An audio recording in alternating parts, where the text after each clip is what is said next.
यदि आपने नरेंद्र मोदी के भाषणों को सुना है तो आप जरूर कुछ तीखे वाक्यांशों पर ध्यान देंगे, जैसे कि फकीर शहजादे और आंदोलनजीवी। जब मोदी खुद को फकीर कहते हैं तो भारत में हर गरीब व्यक्ति उनसे जुड़ता है। मोदी खुद को उनसे जोड़ने का प्रयास करते हैं। वह राहुल गांधी के लिए साहबजादे शब्द का उपयोग करते हैं और उनका जनता से संबंध तोड़ देते हैं। इसके अलावा मोदी जी ने आंदोलनजीवी जैसे वाक्यांशों से खुद के खिलाफ सभी सामाजिक आंदोलनों की विश्वसनीयता को नष्ट कर दिया है। मोदी देश के पहले प्रधानमंत्री हैं जिन्होंने अपने आक्रामक भाषणों से अपने आप को विश्व के शीर्ष नेताओं में शामिल किया, जिन्होंने राजनीति का आधार अपने संवाद कौशल को बनाया है। जबकि पूर्व प्रधानमंत्री डॉक्टर मनमोहन सिंह संवादों और वाक्यांशों के लिए नहीं बल्कि अपने मौन व्यवहार के लिए जाने जाते थे। प्रसिद्ध मनमोहन सिंह ने एक बार कहा था कि मेरा मौन 1000 उत्तरों से बेहतर है।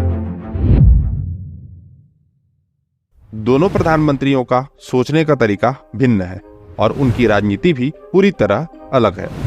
आर्थिक दृष्टिकोण से मनमोहन सिंह का व्यक्तिगत योगदान भारतीय अर्थव्यवस्था में विशाल रहा है। इस योगदान की शुरुआत वास्तव में कई साल पहले हुई थी, जब पीवी नरसिम्हा राव भारत के प्रधानमंत्री थे। 1991 में देश की वित्तीय स्थिति बहुत खराब हो गई थी। दरअसल देश के विदेशी भंडार बहुत कम हो गए थे और केवल $1 अरब के विदेशी भंडार बचे थे, जो देश को केवल अगले 2 सप्ताह तक चलाने के लिए पर्याप्त थे। ऐसी स्थिति में देश एक गंभीर वित्तीय संकट की ओर बढ़ रहा था। इस स्थिति में पीवी नरसिम्हा राव ने मनमोहन सिंह को वित्त मंत्री बना दिया। मनमोहन सिंह ने भारतीय अर्थव्यवस्था में कुछ बड़े बदलाव किए, जैसे कि उन्होंने दशक भर पुरानी लाइसेंस राज को समाप्त किया। उस समय लाइसेंस राज भारतीय व्यवसायों की वास्तविकता थी, जहां किसी भी व्यवसाय को संचालित करने के लिए लाइसेंस की आवश्यकता थी। नए व्यवसाय के लिए सरकार से ये लाइसेंस प्राप्त करना बहुत कठिन था, जिससे किसी नए व्यवसायी को भारत में अपना व्यवसाय स्थापित करने में कठिनाई होती थी। यह नीति इस उद्देश्य के लिए शुरू की गई थी कि सरकार व्यवसायों को नियंत्रित कर सके और उन्हें बुरी प्रथाओं से दूर रख सके। लेकिन भ्रष्टाचार और व्यापार करने में कठिनाई के कारण यह नीति भारतीय अर्थव्यवस्था के लिए बहुत बड़ा नुकसान साबित हुई। मनमोहन सिंह ने लाइसेंस राज प्रणाली को समाप्त किया और नए व्यवसायों को भारत में आमंत्रित किया, ताकि हर प्रकार का व्यवसायी आसानी से अपना व्यवसाय स्थापित कर सके। इसी से विदेशी निवेश भी भारत में आना शुरू हुआ। कुछ ही हफ्तों में जब देश की अर्थव्यवस्था संकट की कगार पर थी, वह अब ऊपर की ओर बढ़ने लगी। यह सब मनमोहन सिंह की सफलताओं का परिणाम था, जिसके कारण वे कांग्रेस की राजनीति में एक बड़ा नाम बन गए और बाद में 2004 में भारत के प्रधानमंत्री बने। मनमोहन सिंह का प्रधानमंत्री के रूप में कार्यकाल 2004 से 2014 तक रहा। चूंकि मनमोहन सिंह ने खुद अर्थशास्त्र में महारत हासिल की थी और 1991 के वित्तीय संकट के दौरान देश की सेवा की थी, इसलिए जब वह प्रधानमंत्री बने तो उन्होंने सबसे पहले देश की अर्थव्यवस्था पर ध्यान केंद्रित किया। अपने वित्त मंत्री पी चिदम्बरम के साथ उन्होंने अर्थव्यवस्था को सुधारने के लिए उपाय शुरू किए। उन्होंने क्षेत्रों को उदारीकरण की ओर ले जाने, विदेशी निवेश को आकर्षित करने और औद्योगिकीकरण को बढ़ावा देने का काम किया। उनके द्वारा किए गए कुछ प्रमुख निर्णयों में पुरानी जटिल कर प्रणाली में सुधार शामिल था, जिसने कर प्रणाली की जटिलता को कम किया। इसके अलावा उन्होंने व्यवसायों और उद्योगों पर कर दबाव को कम करने का काम किया। उन्होंने सेवा कर प्रणाली को भी कम किया, जिसका सकारात्मक प्रभाव सरकारी राजस्व पर नहीं पड़ा। मनमोहन सिंह के कार्यकाल में नरेगा योजना भी शुरू की गई और 2006 में विशेष आर्थिक क्षेत्र का गठन किया गया, जिसके परिणाम स्वरूप भारत में जीडीपी वृद्धि 8 से 9% के बीच पहुंच गई। 2007 में डॉक्टर मनमोहन सिंह के कार्यकाल में भारत ने ऐतिहासिक रूप से 9% जीडीपी वृद्धि हासिल की और उस समय हमारा देश दुनिया की दूसरी सबसे तेजी से बढ़ती हुई अर्थव्यवस्था बन गया था। मनमोहन सिंह ने अपने कार्यकाल के दौरान सूचना का अधिकार यानी कि आरटीआई अधिनियम भी शुरू किया, जिसने हमारे देश में भ्रष्टाचार को कम किया और पारदर्शिता बढ़ाई। अब हम नरेंद्र मोदी की आर्थिक नीतियों पर नजर डालते हैं। 2014 में जब नरेंद्र मोदी देश के नेता बने, उस समय भारत की जीडीपी 112 लाख करोड़ रुपए थी और आज यह 272 लाख करोड़ रुपए पहुंच चुकी है। पीएम मोदी की नीतियों ने इस वृद्धि में महत्वपूर्ण भूमिका निभाई है। पीएम मोदी ने यह समझा कि व्यवसाय के लिए विदेशी मुद्रा भंडार कितना महत्वपूर्ण है। शायद यही कारण है कि मोदी सरकार के कार्यकाल में विदेशी मुद्रा भंडार में काफी वृद्धि हुई है। इसके अलावा मेक इन इंडिया के तहत भारत ने 2022 और 2023 के बीच 36 लाख करोड़ रुपए के सामान का उत्पादन किया और उन्हें निर्यात किया। आज भारत दुनिया की 5वीं सबसे बड़ी अर्थव्यवस्था है और पीएम मोदी ने 2025 तक भारत की जीडीपी को $5 ट्रिलियन तक ले जाने का दावा किया है। दोनों प्रधानमंत्रियों के समय की तुलना करें तो महंगाई और कर्ज बहुत ज्यादा है, लेकिन एक सामान्य व्यक्ति की आय में वृद्धि हुई है। जबकि कोविड के दौरान अन्य देशों की अर्थव्यवस्था में भारी गिरावट आई, भारत की अर्थव्यवस्था तुलनात्मक रूप से स्थिर रही। इस मामले में मोदी सरकार की आर्थिक नीतियों की प्रशंसा करनी चाहिए। नरेंद्र मोदी ने परिवहन अवसंरचना में सुधार किया है। जहां पहले 0.4% बजट का खर्च इसके विकास पर होता था, अब 1.7% बजट परिवहन अवसंरचना और सड़कों के विकास पर खर्च होता है, जबकि कई अन्य क्षेत्रों में खर्च कम हुआ है। नौकरी भारत के लिए सबसे बड़ी चुनौती है और दोनों प्रधानमंत्रियों को अपने समय में बहुत उच्च बेरोजगारी दर का सामना करना पड़ा।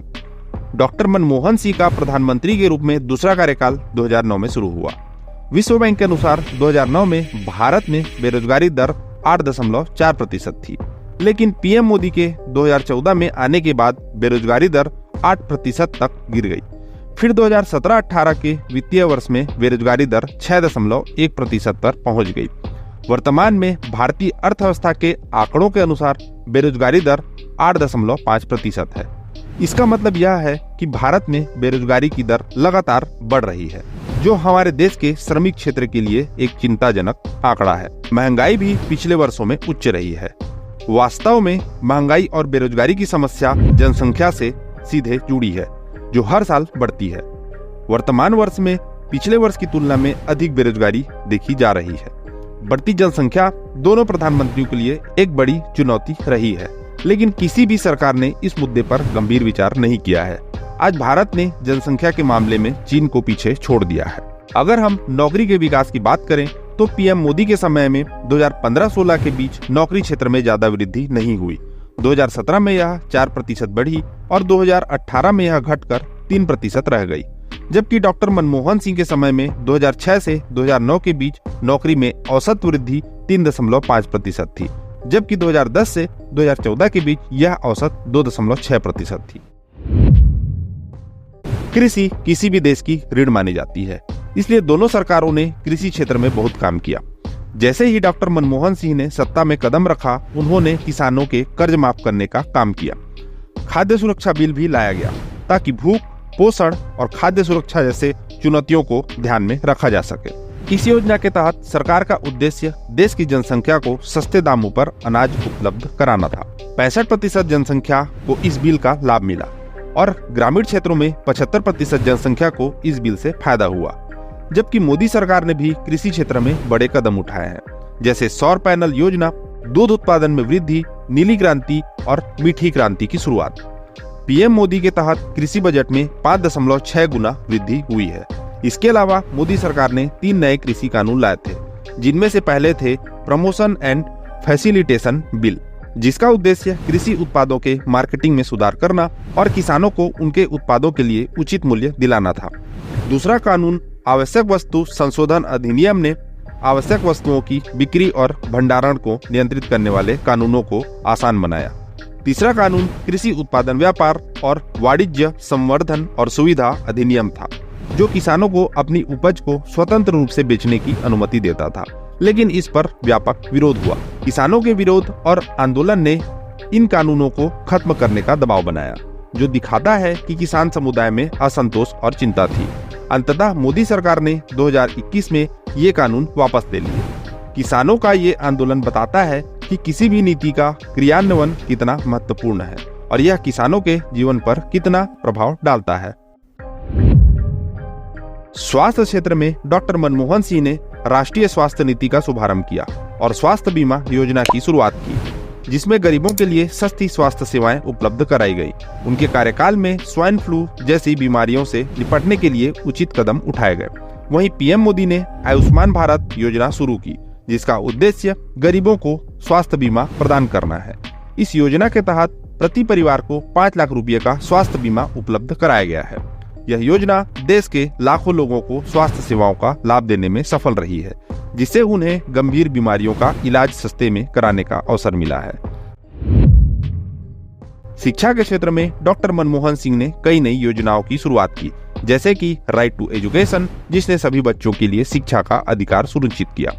इस योजना ने देश के बच्चों को शिक्षा के अवसर प्रदान किए और गरीब परिवारों के बच्चों को स्कूल में दाखिल करने के लिए प्रेरित किया। पीएम मोदी ने शिक्षा क्षेत्र में भी कई परिवर्तन लाए हैं, जैसे कि डिजिटल इंडिया, जिसमें तकनीकी शिक्षा और कौशल विकास पर जोर दिया गया है। पीएम मोदी ने स्टार्टअप इंडिया और मेक इन इंडिया के तहत युवा उद्यमियों को अवसर प्रदान किए हैं, ताकि वे अपने विचारों को व्यवसाय में बदल सकें। नरेंद्र मोदी और डॉक्टर मनमोहन सिंह के कार्यकाल की तुलना करते समय हमें यह ध्यान में रखना चाहिए कि दोनों नेताओं की नीतियों में अपने अपने तरीके से प्रभावी और चुनौतीपूर्ण क्षण रहे हैं। डॉक्टर मनमोहन सिंह ने अपनी विशेषज्ञता के जरिए भारतीय अर्थव्यवस्था को स्थिर किया और कई महत्वपूर्ण सुधार किए। वहीं नरेंद्र मोदी ने अधिक ध्यान आकर्षित किया है और नए विचारों के साथ आए हैं, जिन्होंने देश को नई दिशा दी है। हालांकि दोनों प्रधानमंत्रियों के कार्यकाल में समस्याएं और चुनौतियां भी रही हैं। बेरोजगारी, महंगाई और जनसंख्या वृद्धि जैसे मुद्दे देश के सामने हैं, जिन्हें हल करने के लिए प्रभावी नीतियों की आवश्यकता है। भारतीय राजनीति और अर्थव्यवस्था की चर्चा करते समय यह महत्वपूर्ण है कि हम उन नेताओं की भी भूमिका को समझें जो हमारे देश के विकास में महत्वपूर्ण योगदान दे रहे हैं। अगर आपको यह वीडियो पसंद आया हो तो कृपया लाइक करें, इसे अपने दोस्तों के साथ शेयर करें और हमारे चैनल को सब्सक्राइब करें। आपके साथ से हमें और बेहतर कंटेंट बनाने की प्रेरणा मिलती है। धन्यवाद।